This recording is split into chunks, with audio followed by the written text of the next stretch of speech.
Hello मेरे साथियों। कैसे हो आप लोग? उम्मीद करता हूँ कि आप लोग बहुत ही अच्छे होंगे। साथियों, मैं लेकर आया हूँ इम्पॉर्टेंट क्वेश्चन के साथ। टॉप 50 क्वेश्चन होंगे इसके अंदर। सारे ऐसे क्वेश्चन हैं जो कि आपकी परीक्षा के लिए महत्वपूर्ण हैं। तो साथियों, आप लोग क्लास को ध्यान से देखते हुए चलिए, और चैनल पे नए हैं तो चैनल को ज़रूर सब्सक्राइब करिए। ठीक है साथियों, अब हम बढ़ते हैं इसी के साथ अपने क्वेश्चन की ओर। साथियों, हमारा क्वेश्चन साथियों क्या कहता है?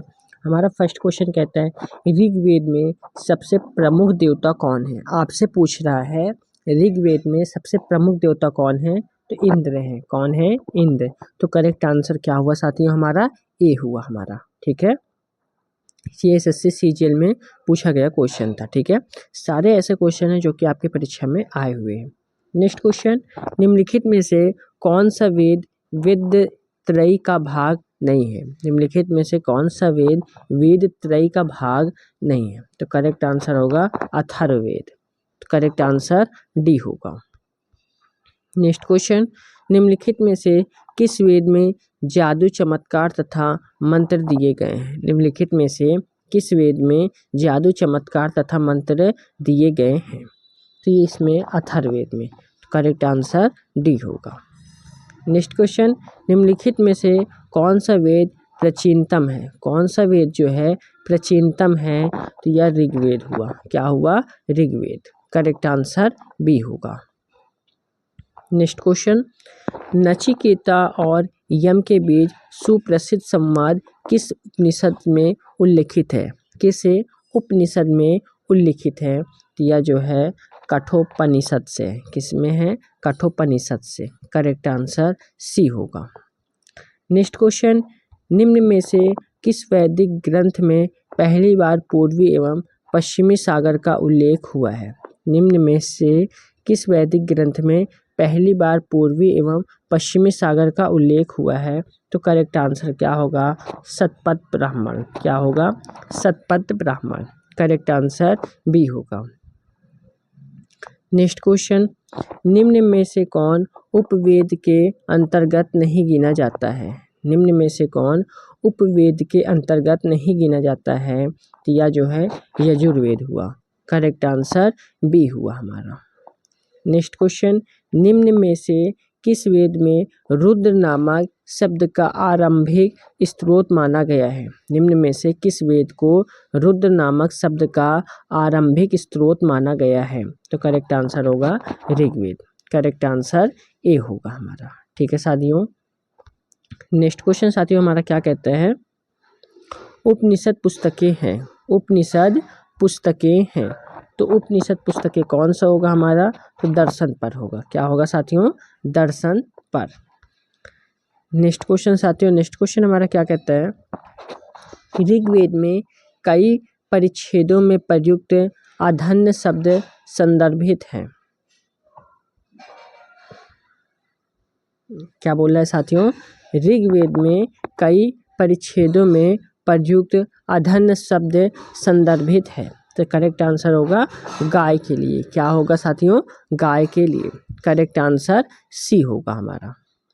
नेक्स्ट क्वेश्चन, किस उपनिषद का शाब्दिक अर्थ सफ़ेद घोड़ा है? किस उपनिषद का शाब्दिक अर्थ सफ़ेद घोड़ा है? तो यह जो है इनमें से कोई नहीं। न तो ईशोपनिषद होगा, न तो तैत्तिरीय उपनिषद होगा, न कठोपनिषद होगा, न छंदोग्य उपनिषद होगा। यानी इनमें से कोई नहीं। तो करेक्ट आंसर ई हुआ। नेक्स्ट क्वेश्चन, तमसो माँ ज्योतिर्गमय कथन है मूलतः तो उपनिषदों का है। किसका है? उपनिषदों का। करेक्ट आंसर बी होगा। नेक्स्ट क्वेश्चन, भारतीय संस्कृति के अंतर्गत ऋतु का अर्थ क्या है? भारतीय संस्कृति के अंतर्गत ऋतु का अर्थ क्या है? तो प्राकृतिक नियम है। क्या है साथियों? प्राकृतिक नियम। तो करेक्ट आंसर बी होगा। नेक्स्ट क्वेश्चन साथियों, इसमें जो है कूट दिया गया है, ये आप लोगों को पढ़ना है, और थोड़ा सा मैं जूम कम कर देता हूँ और जवाब देना है। ठीक है, कूट में क्या दिया गया है? आरंभिक आर्य जो अनिवार्यतः पशुचारी थे, न ऐसी कोई राजनीतिक संरचना विकसित नहीं की थी जिसे प्राचीन अथवा आधुनिक अर्थ में राज्य के रूप में मापा जा सके। कथन सेकंड में क्या दिया गया है, राजतंत्र वैसा ही था जैसा कि जनजाति मुखिया तंत्र, जनजाति मुखिया के लिए राजन शब्द का प्रयोग होता था, जो मुख्यतः एक सेनापति था और जो अपने लोगों पर शासन करता था, किसी विशेष क्षेत्र पर नहीं। तो कोट ए में क्या दिया गया है, तो कौन सा सही है, तो दोनों कथन अलग अलग सही हैं और कथन फर्स्ट और कथन सेकंड का सही स्पष्टीकरण है। तो करेक्ट आंसर क्या हुआ, बी हुआ हमारा। दोनों कथन अलग अलग सही हैं, कथन फर्स्ट जो है कथन सेकंड का सही स्पष्टीकरण करता है। ठीक है, अब बढ़ते नेक्स्ट क्वेश्चन की ओर। नेक्स्ट क्वेश्चन साथियों हमारा क्या कहता है, ये भी वैसे सेम टू सेम क्वेश्चन है। ऋग्वेद आर्यों और सिंधु घाटी के लोगों की संस्कृति के बीच अंतर के संबंध में निम्नलिखित कथनों में से कौन सा सही है। तो ऋग्वेद कालीन आर्य कवच और सिर घेर हेलमेट का प्रयोग करते थे, जबकि सिंधु घाटी सभ्यता के लोगों में इसका उपयोग का कोई साक्ष्य नहीं मिलता। नेक्स्ट पे क्या है, ऋग्वेद कालीन आर्यों को स्वर्ण चांदी और ताम्र का ज्ञान था, जबकि सिंधु घाटी के लोगों का केवल ताम्र और लौह का ज्ञान था। थर्ड पे हमारा क्या है, ऋग्वेदिक आर्यों ने घोड़े को पालतू बना लिया था, जबकि इस बात का कोई साक्ष्य नहीं है कि सिंधु घाटी के लोग इस पशु को जानते थे। तो कौन सा सही होगा, केवल फर्स्ट है।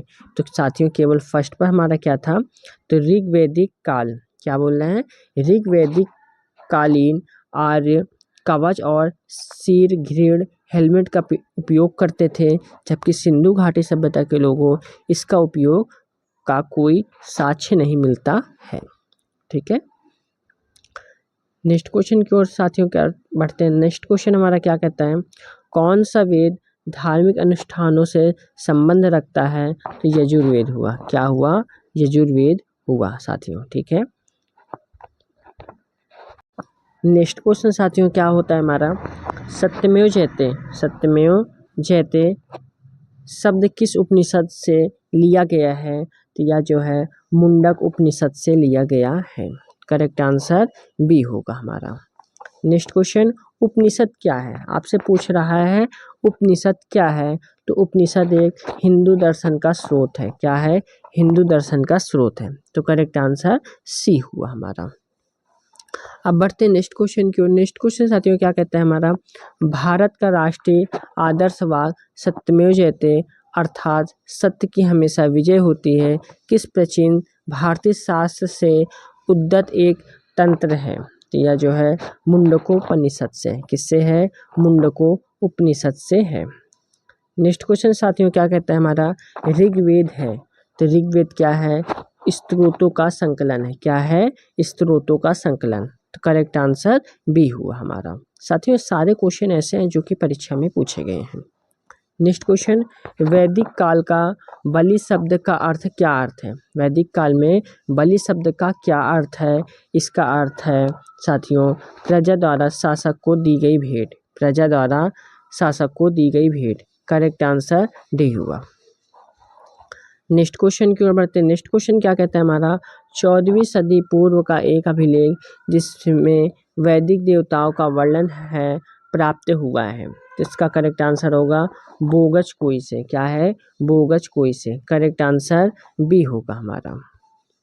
नेक्स्ट क्वेश्चन और बढ़ते हैं। नेक्स्ट क्वेश्चन क्या कहता है, ऋग्वैदिक जनसभा को न्यायिक कार्यों से संबंधित थे, ऋग्वैदिक जनसभा को न्यायिक कार्यों से संबंधित थी। तो यह जो है सभा होगा। करेक्ट आंसर बी होगा।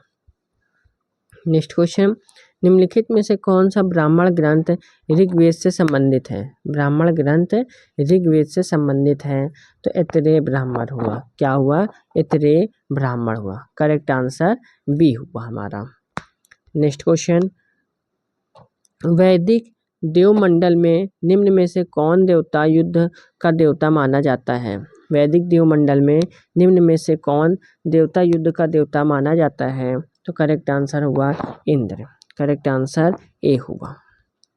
नेक्स्ट क्वेश्चन, सर्वप्रथम स्तूप कहाँ, सर्वप्रथम स्तूप शब्द कहाँ मिलता है। तो यह जो है ऋग्वेद में मिलता है। करेक्ट आंसर बी हुआ। नेक्स्ट क्वेश्चन, सत्यकाम जाबाल की कथा जो अनब्याही माँ होने के लाछन को चुनौती देती है उल्लिखित कहाँ है? तो लिखित छांदोग्य उपनिषद में। किसमें है? छांदोग्य उपनिषद में। तो करेक्ट आंसर बी हुआ हमारा। नेक्स्ट क्वेश्चन, भारतीय उपमहाद्वीप में लौह को सर्वप्रथम साहित्यिक संदर्भ किस में मिलता है?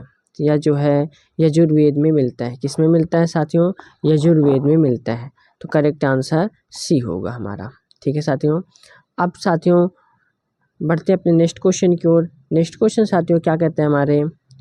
सर्ग, प्रतिसर्ग, वंश, मनवंतर और वंशानुचित संकेतक हैं। तो यह जो है पुराणों के हैं। किसके हैं साथियों? पुराणों के। करेक्ट आंसर ए होगा हमारा। नेक्स्ट क्वेश्चन क्या कहता है साथियों? वैदिक काल में अस्पृश्यता का आधार था। वैदिक काल में अस्पृश्यता का आधार क्या था? तो इसका आधार था व्यवसाय। तो करेक्ट आंसर ए होगा। नेक्स्ट क्वेश्चन साथियों क्या कहता है हमारा? ऋग्वैदिक काल के प्रारंभ में निम्न में से किसे महत्वपूर्ण मूल्यवान संपत्ति समझा जाता था? तो करेक्ट आंसर होगा गाय को। करेक्ट आंसर ए होगा।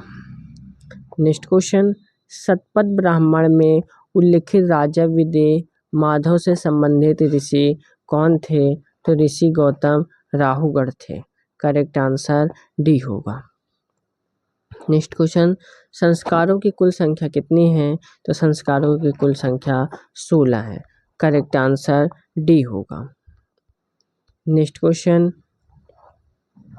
महाजनपद युग के 16 जनपदों का नाम बौद्ध साहित्य में प्रायः उल्लिखित मिलते हैं। निम्नलिखित में से किस जनपदों के नाम पाणिनि की अष्टाध्यायी में उल्लिखित है? तो करेक्ट आंसर क्या होगा साथियों? इसमें कूट दिया गया है, कूट को देखना है। तो कौन सा इसमें सही होगा हमारा? तो हमारा मगध भी होगा और अस्मक भी होगा। क्या होगा? मगध और अस्मक। और हमारा क्या होगा साथियों? और साथियों हमारा कम्बोज भी होगा। ठीक है, Magadha, Asmaka, Kamboja. Correct answer A, B, C तीनों होगा। ठीक है साथियों। अब हम बढ़ते हैं नेक्स्ट क्वेश्चन की ओर। नेक्स्ट क्वेश्चन हमारा क्या कहता है? ये भी है साथियों, इसको भी ध्यान से पढ़ना है और जवाब देना है। ठीक है साथियों। निम्नलिखित में से कौन सा लक्षण ऋग्वेद के अनुसार धर्म के स्वरूप का वर्णित करता है? फर्स्ट पे क्या है? ऋग्वेद के धर्म को प्रकृतिवादी बहुदेवदात कहा जा सकता है। नेक्स्ट है ऋग्वेद के धर्म और ईरानी अवेस्ता के विचारों को आश्चर्यजनक समानताएं हैं। नेक्स्ट है वैदिक यज्ञ पुरोहित के जिसे यजमान कहा जाता है घर में किए जाते हैं। नेक्स्ट पे है वैदिक यज्ञ 2 प्रकार के थे जो गृहस्थ द्वारा किए जाते थे और रोगों के वे जिनके लिए कर्मकांड के विशेषज्ञों की आवश्यकता होती थी। तो इसमें कौन सा सही होगा हमारा साथियों? हमारा फर्स्ट सही होगा और नेक्स्ट सेकंड सही होगा। और हमारा साथियों कौन सा सही होगा? फर्स्ट, सेकंड और फोर्थ सही होगा, यानी ऑप्शन नंबर डी सही होगा। ठीक है साथियों। नेक्स्ट क्वेश्चन साथियों क्या कहता है हमारा? आर्यन जनजातियों की प्राचीनतम बस्ती कहाँ है? आर्यन जनजातियों की प्राचीनतम बस्ती कहाँ है? इनकी बस्ती सप्त सिंधु में है। तो करेक्ट आंसर सी हुआ हमारा। नेक्स्ट क्वेश्चन साथियों, नेक्स्ट क्वेश्चन क्या कहता है? निम्नलिखित में से कौन सी जनजाति सभा सामान्य रूप से जनजाति सरदार मुखियों के चुनाव में शामिल होती है? या जो है समिति होगा। क्या होगा? समिति। करेक्ट आंसर ए होगा हमारा। नेक्स्ट क्वेश्चन, ऋग्वैदिक धर्म था। ऋग्वैदिक धर्म था। तो ऋग्वैदिक धर्म क्या था साथियों? तो यह जो है हमारा बहुदेववादी था। बहुदेववादी था। करेक्ट आंसर बी होगा हमारा। नेक्स्ट क्वेश्चन, भारतीय प्रतीक का उत्कीर्णन सत्यमेव जयते लिया गया है। तो यह जो है मुंडकोपनिषद से लिया गया है। करेक्ट आंसर सी होगा। नेक्स्ट क्वेश्चन, निम्नलिखित में से वैदिक साहित्य का सही क्रम कौन सा होगा? तो सही क्रम होगा वैदिक संहिताएं, ब्राह्मण, आर्याक, उपनिषद। करेक्ट आंसर बी होगा। नेक्स्ट क्वेश्चन की ओर बढ़ते हैं साथियों। नेक्स्ट क्वेश्चन हमारा क्या कहता है, किस वैदिक ग्रंथ में वर्ण का सर्वप्रथम नामोल्लेख मिलता है? या जो है किस में मिलता है, तो ऋग्वेद में मिलता है। किस में मिलता है, ऋग्वेद। करेक्ट आंसर बी होगा। नेक्स्ट क्वेश्चन, गोपत्र ब्राह्मण संबंधित है, तो यह जो है अथर्ववेद से संबंधित है। किससे संबंधित है, अथर्ववेद से। करेक्ट आंसर सी होगा। नेक्स्ट क्वेश्चन, किस वैदिक ग्रंथ में वर्ण शब्द का सर्वप्रथम नामोल्लेख मिलता है? किस वैदिक ग्रंथ में वर्ण शब्द का सर्वप्रथम नामोल्लेख मिलता है? करेक्ट आंसर होगा ऋग्वेद। करेक्ट आंसर बी होगा। नेक्स्ट क्वेश्चन, वर्ण व्यवस्था से संबंधित पुरुष सूक्त मूलतः पाया जाता है। वर्ण व्यवस्था से संबंधित पुरुष सूक्त मूलतः पाया जाता है, तो यह जो है ऋग्वेद में। करेक्ट आंसर सी होगा हमारा। नेक्स्ट क्वेश्चन, सत्यमेव जयते शब्द किस उपनिषद से लिए गए हैं? तो यह जो है मुंडकोपनिषद से लिए गए हैं। किससे लिए गए हैं, मुंडकोपनिषद से। करेक्ट आंसर बी होगा। ठीक है साथियों, यहाँ पे हमारे क्वेश्चन कंप्लीट होते हैं। और आप लोगों को क्लास कैसी लगी, उम्मीद करता हूँ क्लास पसंद आई होगी। तो क्लास को आप लोग एक लाइक करके चैनल को जरूर सब्सक्राइब कर लिए, बेल आइकन को जरूर प्रेस करें, ताकि आने वाले हर एक वीडियो की नोटिफिकेशन आप लोगों को आसानी से मिलती रहे। इसकी PDF टेलीग्राम चैनल पर डाल दी जाएगी, आप लोग टेलीग्राम चैनल को जरूर ज्वाइन करिए। जय हिंद, जय भारत।